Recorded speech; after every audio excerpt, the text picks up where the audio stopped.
I will now allow our sheriff to give a few brief words.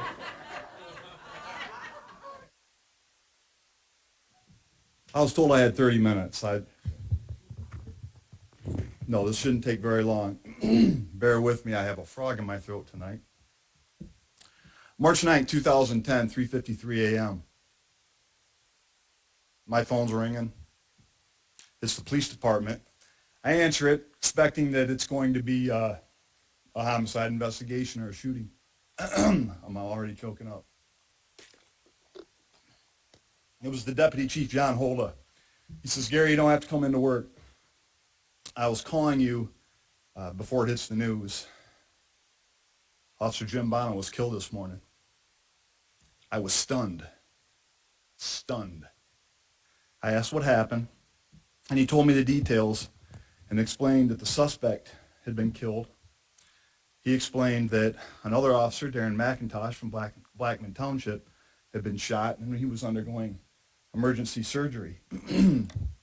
We had a conversation. I knew John for a long time. Afterward, he told me he was giving everybody the day off. I hung up. My wife sat up in bed. Normally, she never wanted any details from my late night call-ins, from my early morning call-ins, because it scared her. This was different. I sat down next to her on the bed and I explained what had happened.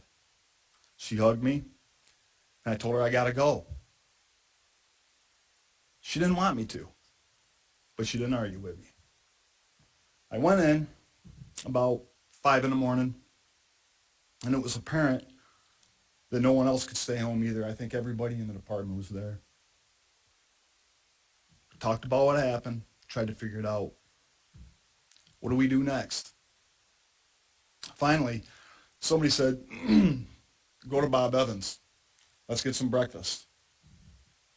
So we did. A large group of us went. And just as we were finishing eating, the news had broke. The people in the restaurant knew we were the cops. They all knew it. They came up, shook our hands. I had a lady hug me. The next day I went to the hospital. And I visited with Officer McIntosh. He was a pretty young guy at the time. Never met him before then. And I could tell he was nervous and he was very upset. He was still a little groggy from his surgery. I wanted to reassure him. So when I met with him, I started to talk to him and I could tell he was still processing everything that was happening. I told him I was glad he wasn't killed. How brave he was for the actions he took. I hope to help, but I don't think it did. The next few days were a blur. The sheriff's department, state police handled law enforcement duties in the city, while everyone attended Jim's funeral. It was beautiful, but gut-wrenching. I'll never forget it. Unfortunately, Jim wasn't the first police officer that I worked with that was killed in the line of duty. And sadly, he wasn't the last. But these events surrounding March 9th, 2010,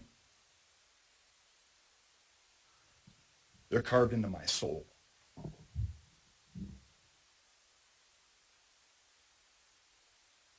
I want you all to imagine going to work and having talking to a child that's been raped or beaten,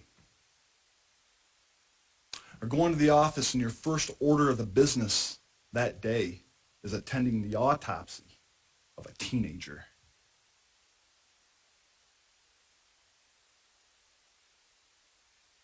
Or during the course of your day, you have to find a lady or a man and tell them that one of their loved ones had perished. Not to mention, most of the incidents that you handle on a daily basis are quite often the worst day for the people that you're handling it with. Keep in mind that police know the dangers and they know the sacrifices. They all know it. They don't get into the work to hurt people. And they don't get into the work to be hurt.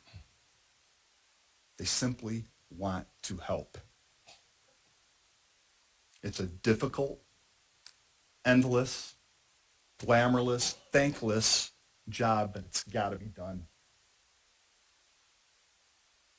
There is no job like this anywhere. Nothing compares to it. And these people who perform it are very, very special. Rest in peace, Jim, and thank you for this.